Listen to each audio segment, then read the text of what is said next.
Hi friends, ഇന്നത്തെ നമ്മുടെ work ഇരിഞ്ഞാലക്കുടയ്ക്കടുത്ത് Karlam എന്ന സ്ഥലത്താണ്. RCCB ട്രിപ്പിക്ക് തന്നെയാണ് ഇവിടുത്തെ വിഷയം.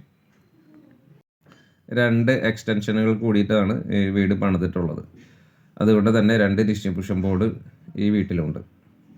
കൂടാതെ ഓൺ ഗ്രിഡും ഓഫ് ഗ്രിഡുമായിട്ട് സോളാർ സിസ്റ്റം ഇൻസ്റ്റാൾ ചെയ്തിട്ടുണ്ട്. ഇപ്പോഴത്തെ സാഹചര്യത്തിൽ 1 dB മാത്രമാണ് RCCB കണക്ട് ചെയ്തിട്ടുള്ളത്. സ്റ്റെയർ കേസിൻ്റെ അടിയിലായിട്ടാണ് മെയിൻ സ്വിച്ചും അതുപോലെ തന്നെ വലിയൊരു പാനൽ ബോർഡ് പോലെ ചേഞ്ച് ഓവറും അതുപോലെ ഫേസ് സെലക്ടറും കാര്യങ്ങളൊക്കെ ഇൻസ്റ്റാൾ ചെയ്തിട്ടുള്ളത്. കുറച്ചധികം പഴക്കമുള്ള വീടാണ്. 2 പാർട്ടായിട്ടാണ് ഈ വീട് ചെയ്തിട്ടുള്ളത്. അതുകൊണ്ട് തന്നെയാണ് 2 dB ആയിട്ട് അവർ വയറിങ് ചെയ്തിട്ടുള്ളത്. അതിലെ 1 dB അതായത് കുറച്ച് പഴക്കം ചെന്ന ഭാഗത്തുള്ള DBയിൽ RCCB കണക്ട് ചെയ്യാൻ പറ്റാത്തൊരു സാഹചര്യമാണ് ഉണ്ടായിട്ടുള്ളത്. ഇവിടുത്തെ സോളാർ സിസ്റ്റങ്ങളാണ് നമ്മൾ കാണുന്നത്. ഓൺ ഗ്രിഡും അതുപോലെ തന്നെ ഓഫ് ഗ്രിഡിനായിട്ടൊരു ചെറിയൊരു DB വെച്ചിട്ടുണ്ട്. ഓഫ് ഗ്രിഡിൻ്റെ ഔട്ട്പുട്ടിനെ 2 dBയിലേക്കായിട്ട് സ്വിച്ച് ഓൺ ചെയ്യാൻ വേണ്ടിയിട്ട് 2 ഐസൊലേറ്റർ വെച്ചിട്ടാണ് കണക്ട് ചെയ്തിട്ടുള്ളത്. 2 പാർട്ടായിട്ട് ചെയ്തുകൊണ്ട് തന്നെ 2 ഡിസ്ട്രിബ്യൂഷൻ ബോർഡിലും കോമൺ ആയിട്ട് വരാവുന്ന മാസ്റ്റർ കൺട്രോൾ കാര്യങ്ങളൊന്നും ഈ വീട്ടിൽ ഇല്ല. അപ്പോൾ അതുകൊണ്ട് തന്നെ വേറെ ഏതെങ്കിലും രീതിയിൽ ന്യൂട്രൽ ലിങ്ക് ആയിട്ടുണ്ടോ എന്നാണ് കസ്റ്റമറിൻ്റെ ഒരു ഡൗട്ട് ഉണ്ടാകുന്നത്. കാരണം പലരും ചെക്ക് ചെയ്തപ്പോൾ അത്തരത്തിലുള്ളൊരു മറുപടിയാണ് കൊടുത്തിട്ടുണ്ടായിരുന്നത്. ഇവരുടെ ഓഫ് ഗ്രിഡ് സിസ്റ്റമാണ് ഇപ്പോൾ നമ്മൾ കാണുന്നത്.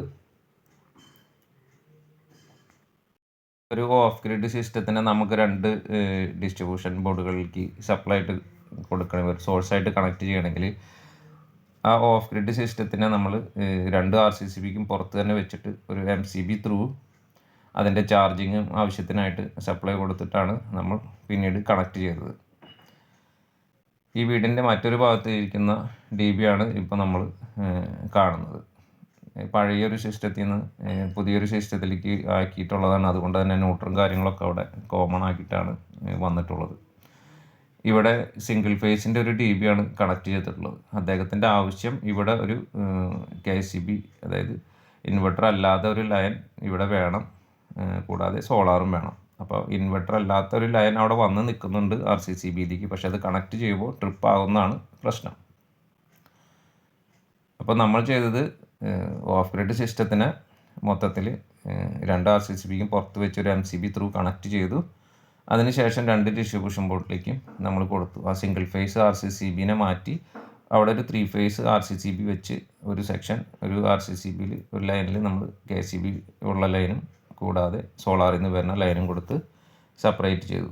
അതുകൊണ്ട് തന്നെ ന്യൂട്രൽ അവിടെ കോമൺ ആകുന്നതുകൊണ്ട് ഒരു ട്രിപ്പിങ്ങോ കാര്യങ്ങളോ വരാൻ ചാൻസ് ഇല്ല. ഇത് കൂടാതെ തന്നെ ഇവിടെ നിലവിൽ RCCB ഇരിക്കുന്ന ഒരു DBയിൽ ഒരു ന്യൂട്രലിന് ഒരു ലീക്കേജ് ഉള്ളൊരു സർക്യൂട്ട് നമ്മൾ കണ്ടെത്തിയിരുന്നു. അത് ഡൈനിങ് ഹാളിൽ ഒരു ഫാനും ബോഡി ഷോർട്ടായതിൻ്റെ ബന്ധപ്പെട്ടായിരുന്നു. അപ്പോൾ അത് ഐസൊലേറ്റ് ചെയ്തു ഫാൻ റിപ്പയറിങ്ങിന് കൊടുത്തു. അപ്പോൾ മറ്റുള്ള സർക്യൂട്ടുകളൊന്നും കുഴപ്പമില്ലാത്ത രീതിയിലുള്ള വാല്യൂസ് കാര്യങ്ങളൊക്കെ കാണിച്ചിട്ടുണ്ട്. അപ്പോൾ 2 RCCB അതായത് ഇവിടെ മുന്നേ കണക്ട് ചെയ്തിട്ടുള്ള RCCB 15 മില്ലിയിലാണ് ട്രിപ്പ് ആവുന്നുണ്ടായിരുന്നത്. അതായത് നമ്മൾ RCCB മാത്രമായിട്ട് ടെസ്റ്റ് ചെയ്തപ്പോൾ ആ RCCB 15 മില്ലിയിൽ ട്രിപ്പ് ആവുന്നതായിരുന്നു. അപ്പോൾ അതുകൊണ്ട് തന്നെ അതിലത്തെ RCCB നമ്മൾ പുതിയതായിട്ട് LNTയുടെ എക്സോറ എന്ന് പറയുന്ന ബ്രാൻഡാണ് നമ്മൾ എടുത്തത്. 2 RCCB മാറ്റി 2 4 പോൾ RCCB തന്നെയാണ് വെച്ചിട്ടുള്ളത്. അപ്പോൾ മറ്റൊരു വീഡിയോയുമായിട്ട് വീണ്ടും കാണാം. ബൈ.